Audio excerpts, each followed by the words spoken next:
Okay,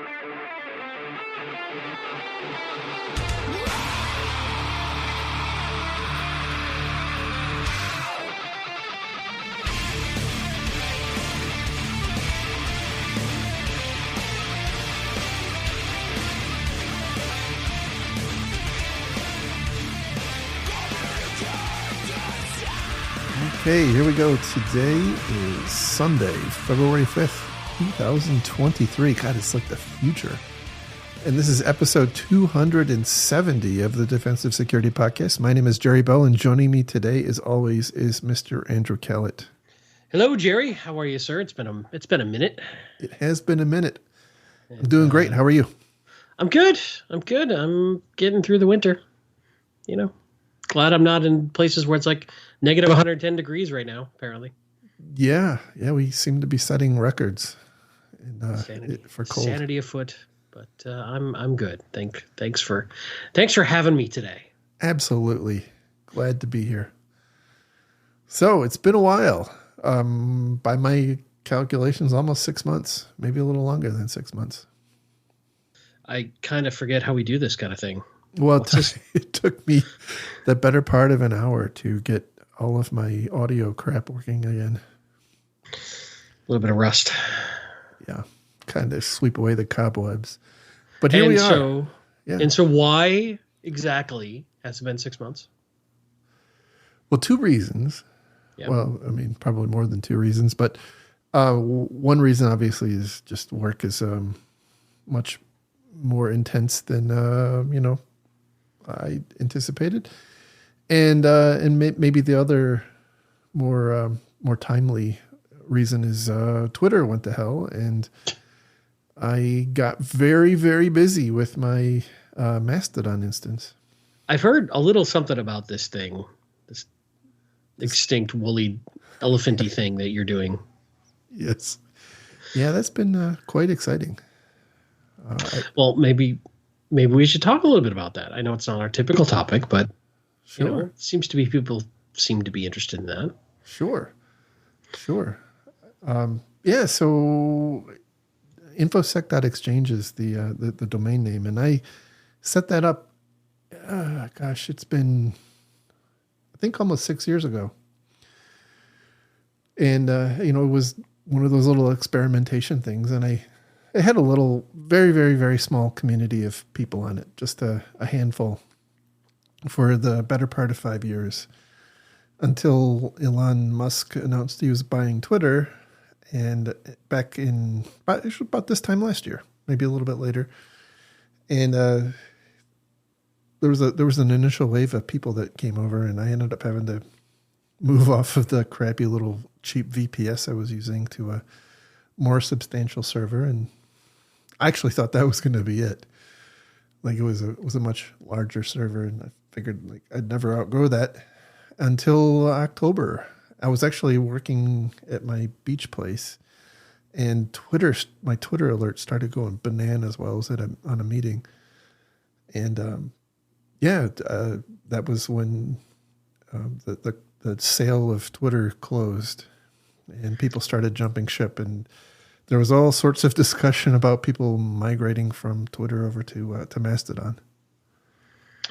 Yeah, there was some drama around whether or not that sale was even going to close, but it seemed like a whole lot of people then didn't want to be on Twitter anymore, and suddenly, after 6 years, your little site became an overnight success.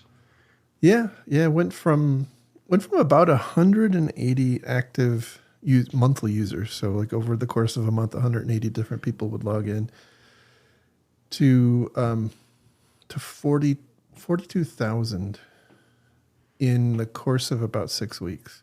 Wow. And it was a very exciting time of scaling and learning about performance tuning the innards of Linux like I had never known before. Because for those who don't know, this is all running on boxes you own, right? That you're running. This infrastructure isn't someplace else. You set it up and operate it. Correct. It's at a data center provider in Germany, actually, that rents So I mean, they're rentals, but they're bare metal servers that I rent, and I use the company is called Hetzner, and I use them because they're basically the most cost effective that I can find. There's nothing particular that I love about them, although their service has been pretty good and they're cheap and reliable. So you're renting a bare metal box to run it as opposed to like a shared resource like a typical cloud provider. Correct. Interesting. And that's beneficial. Why? Because that seems to be contrarian to the entire cloud model everybody else is pitching these days. Why go bare metal? So holy cow, the CISO of a cloud company is running bare metal servers. I know. Right.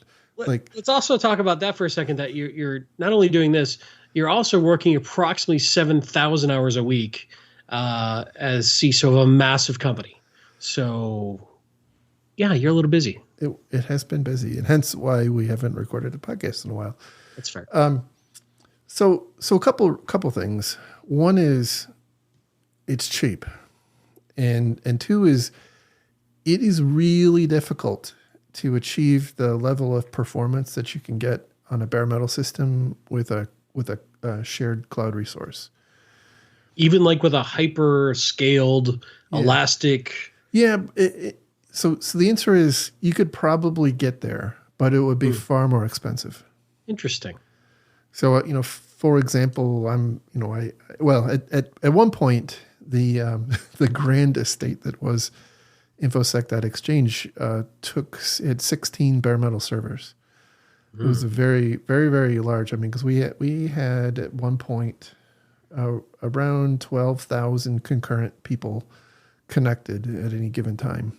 So it was, it was a pretty heavy load, and it's down considerably from there. It's about 4,000 now, and so I'm actually consolidated down to two servers, a 32 core and a 16 core, which is a little bit cheaper and easier to manage. But to get that same level of performance, it would have cost me 2 or 3 times what it costs to go over onto a cloud provider. Now the one the better, I guess the advantage over there is it's easier to scale. Like if I wanted to add CPUs, I don't have to rehome, and it's can be, not always, can be more reliable. Interesting.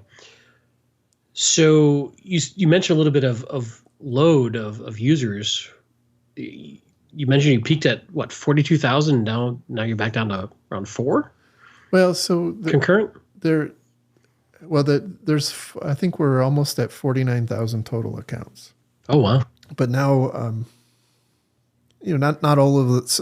There's people that have created accounts. They logged in, they dabbled with it, and then they haven't come back.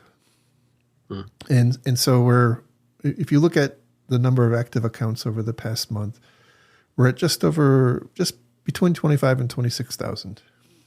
Wow.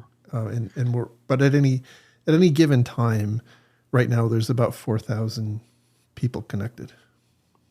So for those that joined and didn't come back, is that because you sent them your really scary welcome video that you're still sending to everybody that I keep telling you is frightening to small children? It could be. I mean, look, they have to understand what they're getting into. You're setting appropriate expectations. Correct. With clowns, which again, I keep telling you. And balloons. Yes. And llamas. Very frightening. So I feel like I'm suddenly doing an interview. So what is it that you think drove people? I don't want to get into politics or anything, but what is it you think that everybody sort of abandoned, or at least the subset who chose to come over to infosec.exchange? Why do you think they left Twitter and went over there, and then some appear to be going back? Or like, what do you think is behind all that movement? It's a really good question. I think there's a couple of things.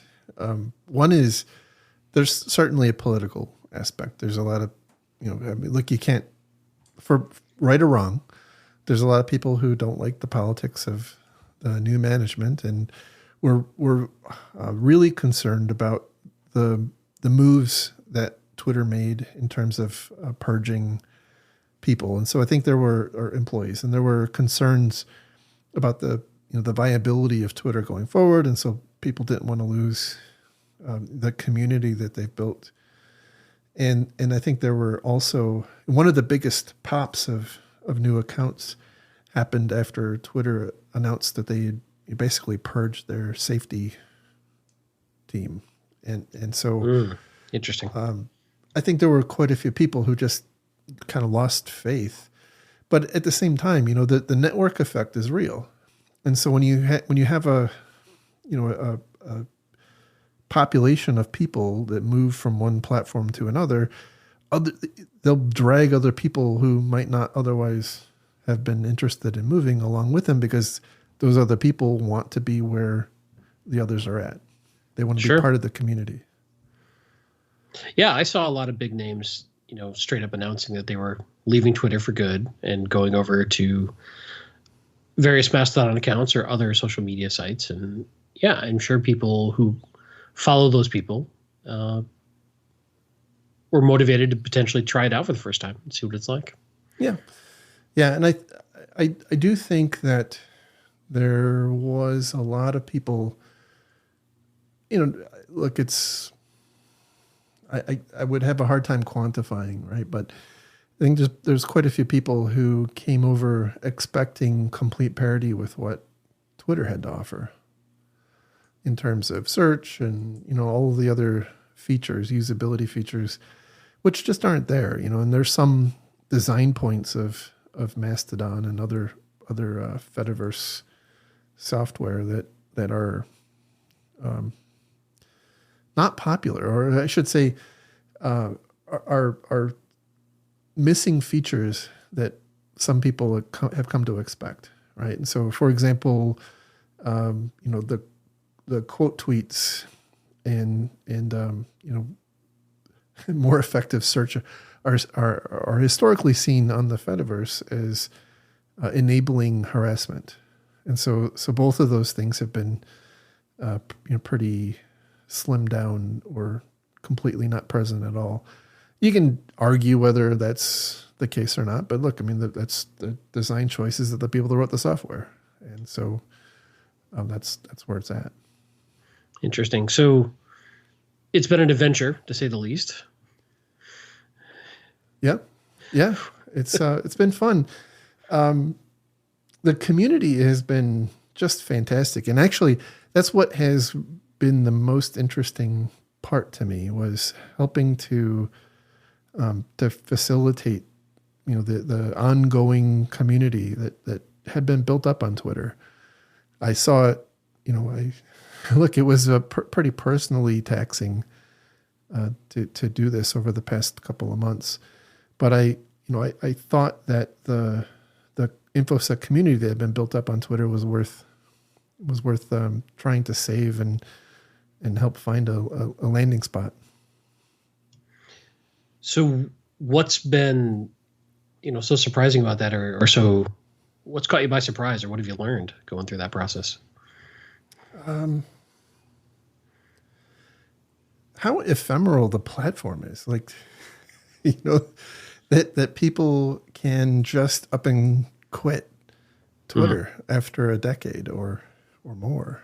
That's been one. It's really about the interpersonal connections that a lot of the people have.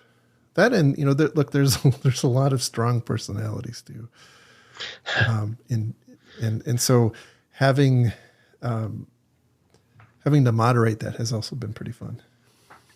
How has that gone on the moderation front? I mean, Twitter had massive teams and, lots of people and a whole bunch of external inputs from advertisers and other places that sort of fed into that. Like, how are you thinking about moderation?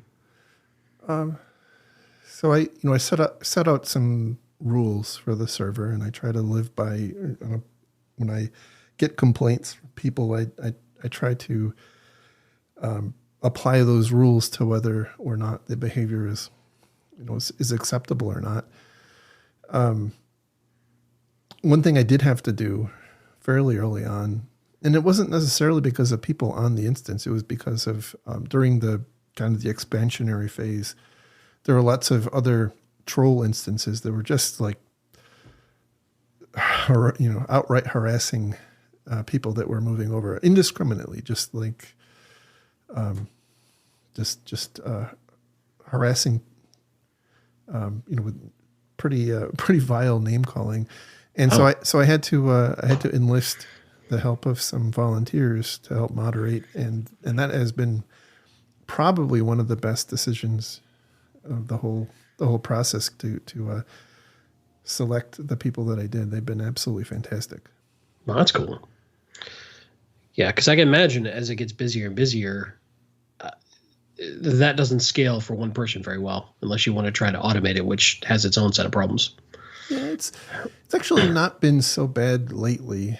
It is definitely a function of the volume of people that are active. Mm-hmm. And so, right now we probably have maybe 2 or 3 or 4 complaints a day. It's not awful. I'll work on fixing that for you. Hang on. I'm sure you will. I'm sure you will.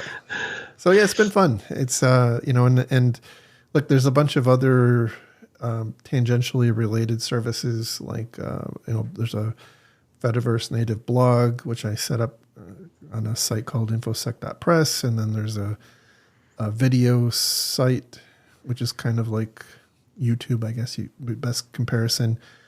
I created one of those on video.infosec.exchange, and then I set up a picture sharing service, which is kind of like, I was going to say Picasa. God, that shows how old I am.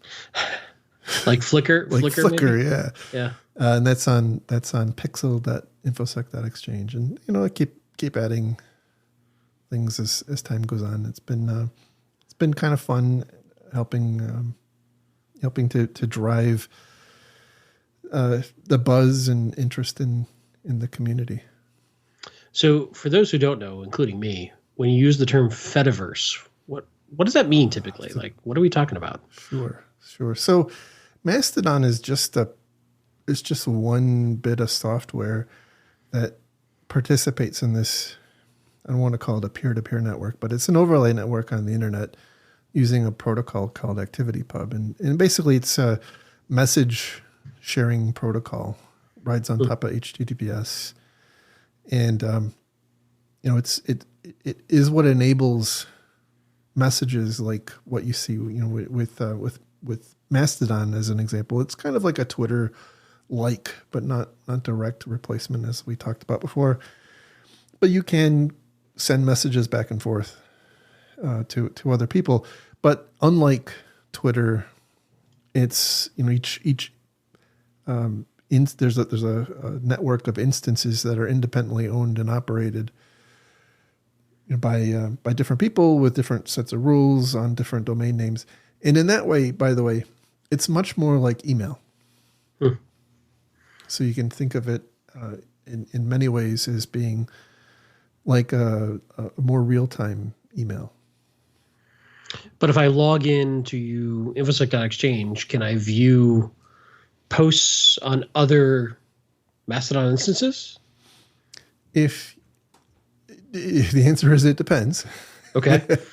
It definitely depends on if you follow them, if you follow the people on the other instance, if your instance participates in a relay server that the other instances participate in, if you follow somebody else that boosts one of their posts, that'll also show up in your timeline. So if you have no connections in common between yourself and your instance and someone else in their instance, probably not. You wouldn't see them unless you knew their handle, and then you could go search for it and find them and follow them, and then that connection is made. But it's one of the advantages. I mean, it's such a fascinating ecosystem because on the one hand, it's really intended to be, a highly federated environment with lots of little instances that are all kind of managed at a very local level to spread out the moderation and rule out single points of failure and whatnot. But on the other hand, if you're on a small instance, you don't get to see a lot of traffic. You're kind of off on an island, and so there's a definite advantage to being on a large instance, a large active instance, because you get to see lots of traffic, because that all of those people on your instance follow people on other instances, and so you get to see their interactions. Yeah, that network effect that seems to matter so much in social media sites. Absolutely. Yeah, that is interesting. So you, as the admin, do you choose which sites to federate with? Is it just like a global root server that's telling you about all the other federated possibilities, or how do they all know about each other? So there is no global root server. When you set up a server, it has no particular knowledge of any other server. So the thing that makes it known is that you have to follow somebody on another instance. And once you follow that other instance, then you start to see posts from them and responses they make to other people, and it just kind of builds from there. Then you're, and to answer your first question, by default, everybody is federating with everybody else. Again, if those connections are made, but you can block. You can. It's more painful to set it up as a allow list versus a blacklist, but typically it works more on the blacklist principle than the allow list.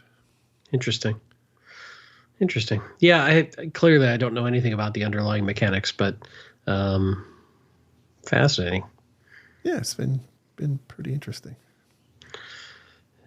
Any other key things in that area you want to talk about? Because I'm just kind of probing around, and I didn't do any prep work for this, so I'm not sure if you've got some other cool topics you want to share. So I was thinking about what I've learned since the last. Not necessarily just associated with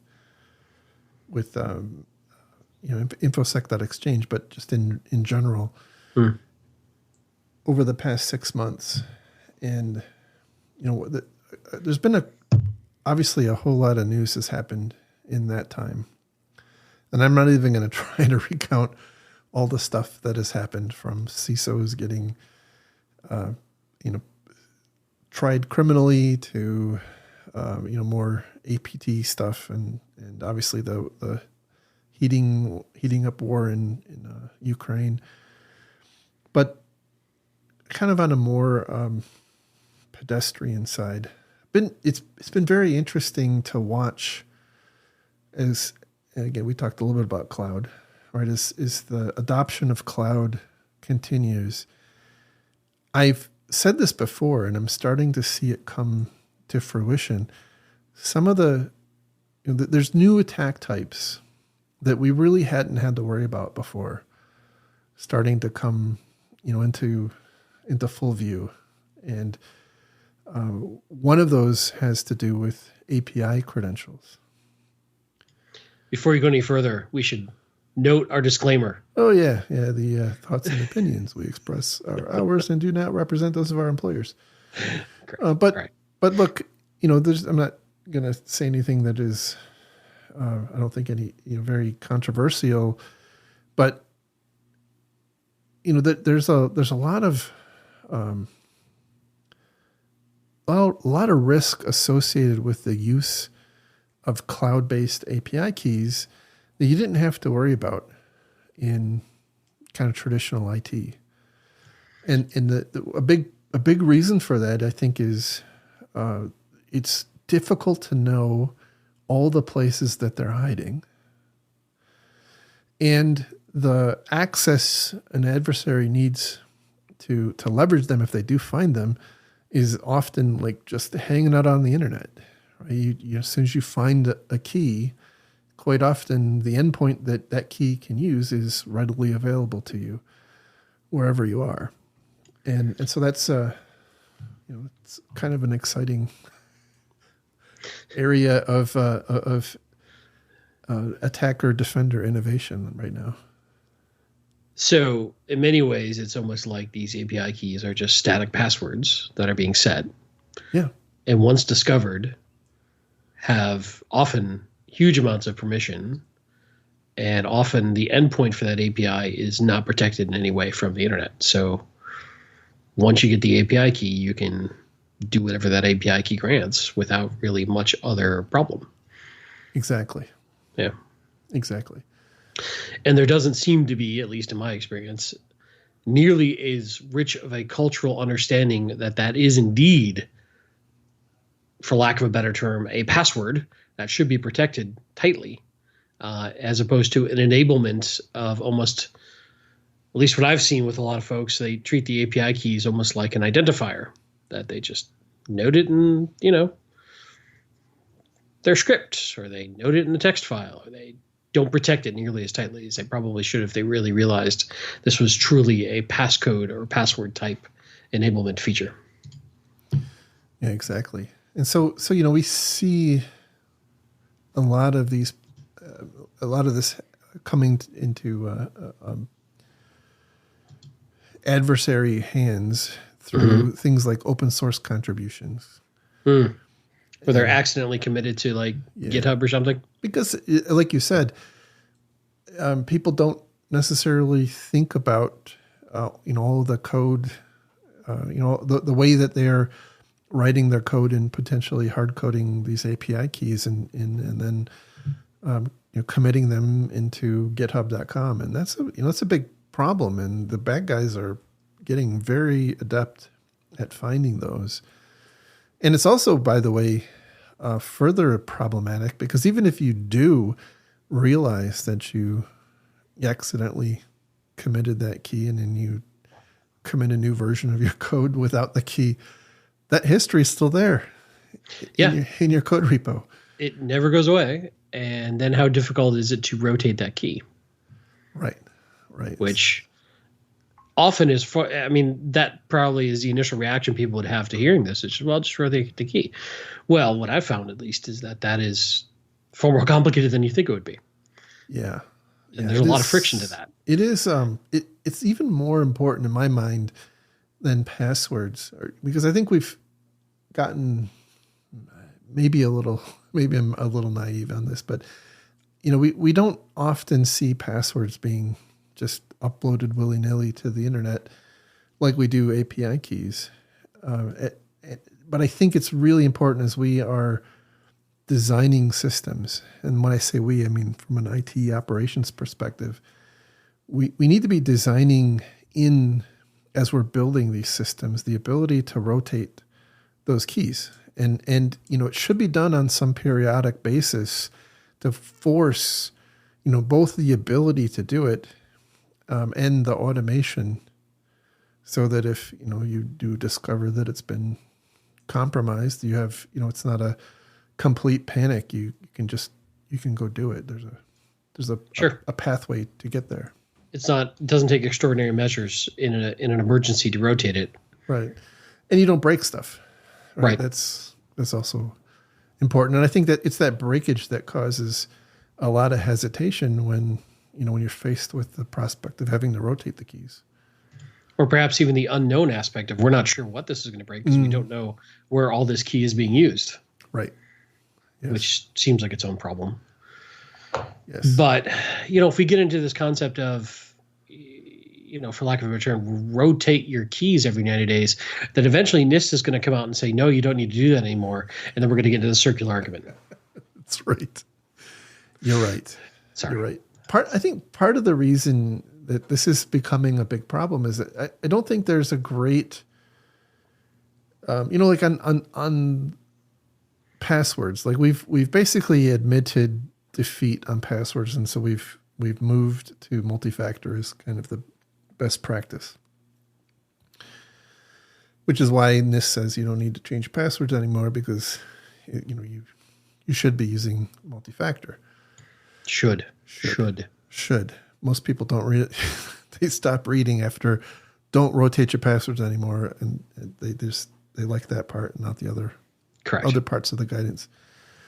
But unlike that, there isn't a great kind of unified body of standards for how to secure API keys. I mean, there certainly are ways. There's things like HashiCorp Vault, and most cloud providers have some proprietary way of handling those keys, but they're not convenient. I mean, it's not men's words, right?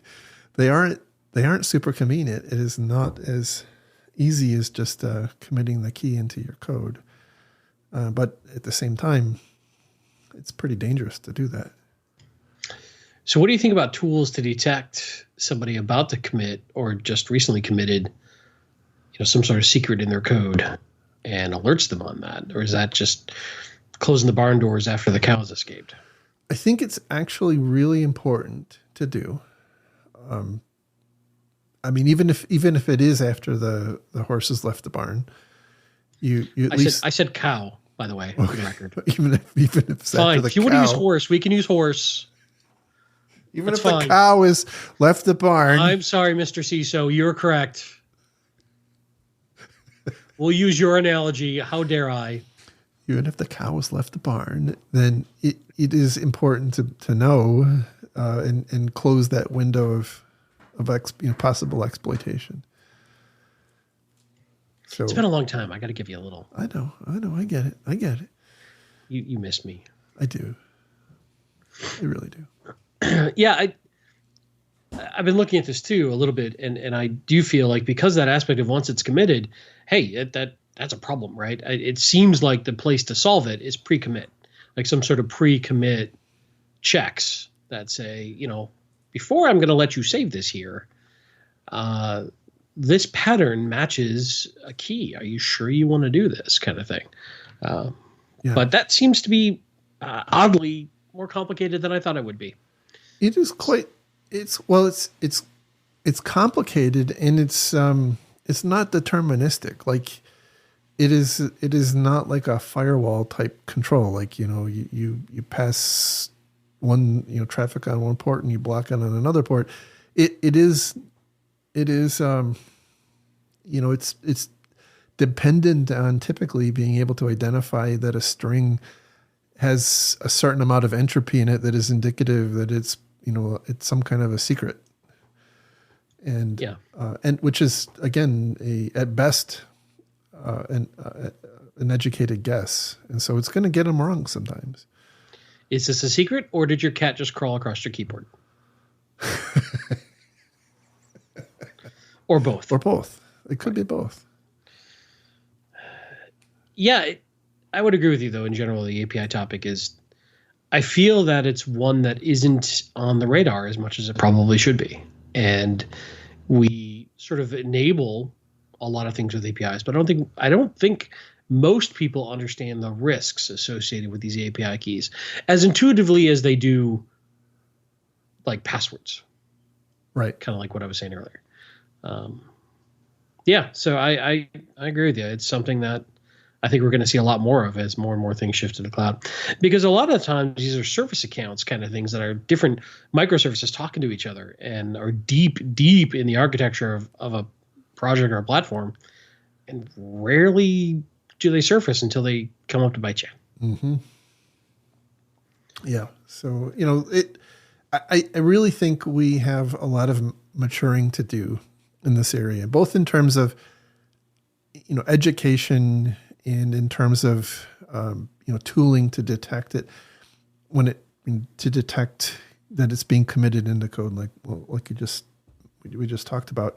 But I think also the control plane API access. Like I think that there's a lot of opportunities for improvement. For example, looking for an API call coming from a location that shouldn't happen, and that being indicative that your key has been compromised. And so look, Bob, going back to my friend Bob, one of the things he's done has been planting honey keys.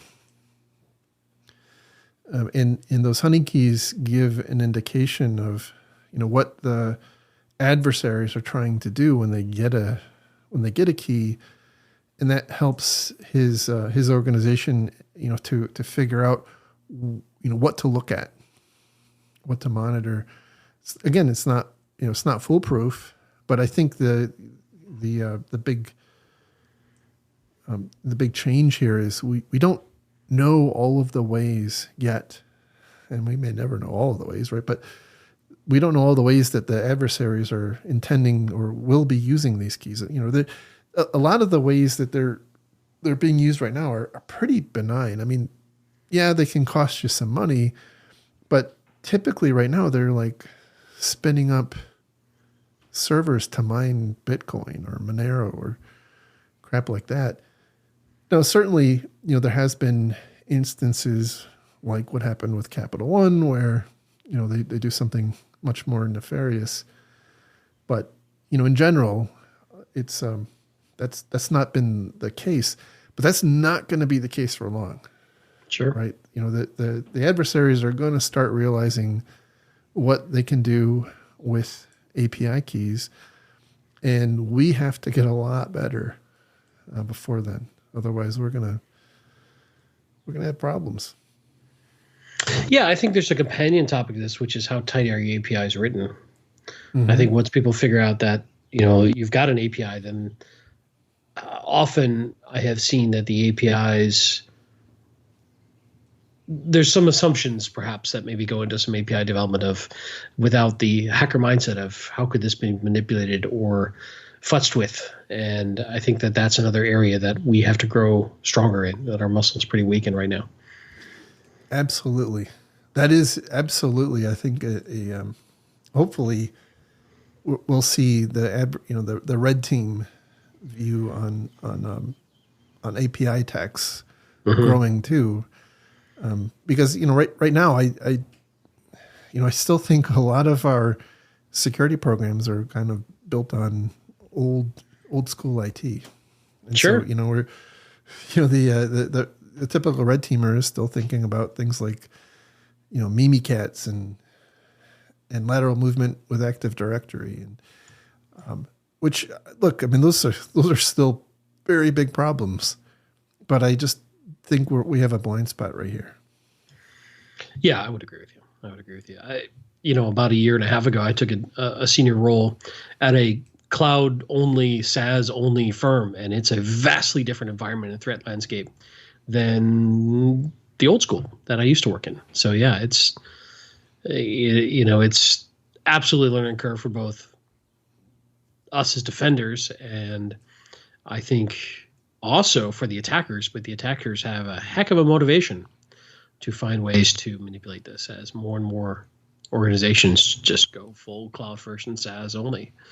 And I think, kind of related, I think of this a little bit like the attack surface management when everything is SaaS based is also very complex, far more so than when you had just a traditional data center environment. So yeah, we got some work to do there, I think. If it were easy, they wouldn't need us. That's true. What other key things have been rattling around in the last 6 months for you?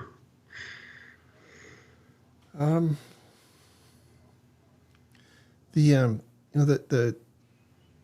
amount of regulation that is sprouting up around the world related to data privacy, to critical infrastructure, and security in general is both encouraging and alarming. Do you think it's helpful? I think it's helpful in so much as it forces organizations to reckon with it. We can't ignore it. We have to do something. The challenge comes down to some of the, I guess I'll call them incompatibilities in some of the different rules from different countries. A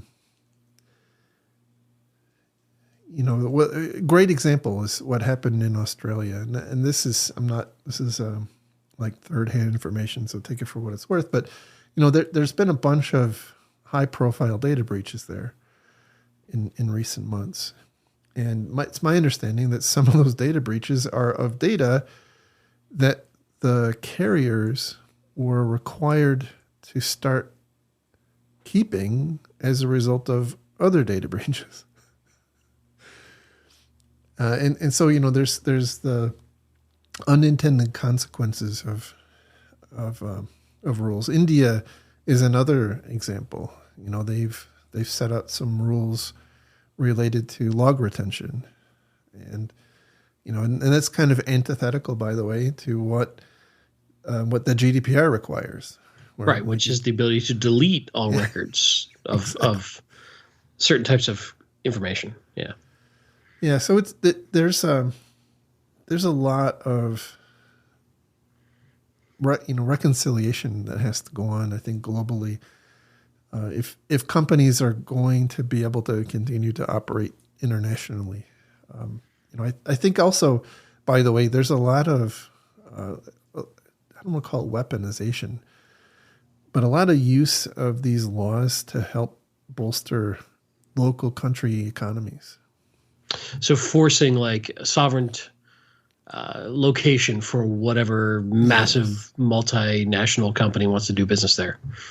Correct. Yeah, that's great, but you've got to build a data center here and run it here for you to operate in. Right. Whatever random country. Or it can't be, certain types of work can't be done by an international company. It can all be done by a company that is based in that country. Mm. Yeah, I mean, you've got a lot of economic incentive to try to capture that revenue in country.